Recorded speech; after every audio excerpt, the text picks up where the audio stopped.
Thank you very much, Speaker. My question is for the Minister of Economic Development and Innovation. As you know, Speaker, this House recently passed Bill 11, the Attracting Investment and Creating Jobs Act of 2012, which makes permanent the Eastern Ontario Development Fund, or the EODF. Since 2008, when the program began, the EODF has seen tremendous success in leveraging private sector investment and creating jobs in Eastern Ontario economies. With this track record, the government has received a range of support from municipal leaders across the province for Bill 11 and the economic benefit they see for their communities.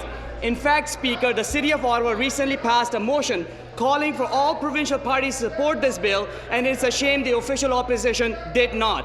The City Council, Speaker, is also requesting the boundaries for the EODF include both urban and rural parts of Ottawa, which was not the case under the previous program. Mr. Speaker, through you to the Minister, when will the boundaries be determined, and will he expand to include all of Ottawa? Mr. for Economic Development and Innovation. Thank you very much, Mr. Speaker. We are aware of the motion from Ottawa City Council, and of course we take their request seriously, and we're giving it proper consideration as we determine what the perimeters for the Eastern Ontario Development Fund and Southwestern Ontario Development Fund will be.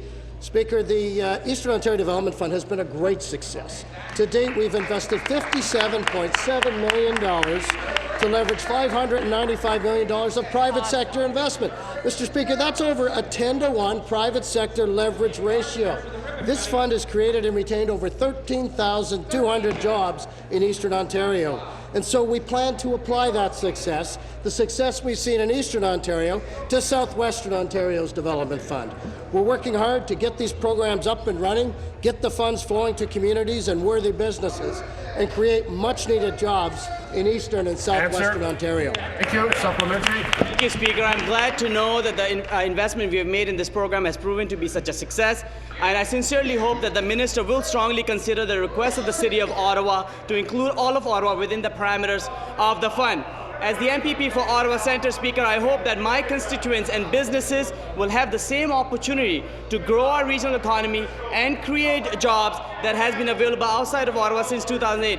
It's especially imperative, Speaker, given the thousands of jobs that are being lost in Ottawa because of the job cuts that are taking place by the federal government. And Speaker, I find it passing strange that two of my colleagues from Ottawa on the opposite side of the House have remained silent on this issue, in fact voted against this measure, given that their communities benefit from the EODF.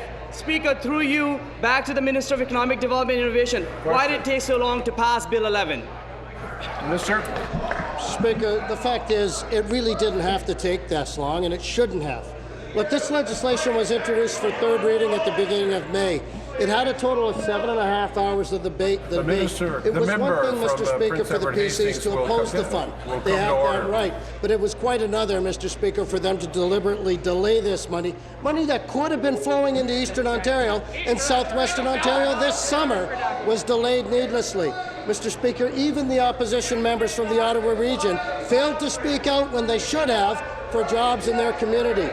Well, I'm pleased, after the PCs got hammered all summer long in their ridings on this, that they finally decided to give up their needless delay. Order. I can tell you this, Mr. Speaker. Order. We're committed to flowing these funds as quickly as we possibly can. We know the communities want the jobs. We know the communities need the jobs. We're going to get on it as quickly as we can, in spite of the opposition from the PCs.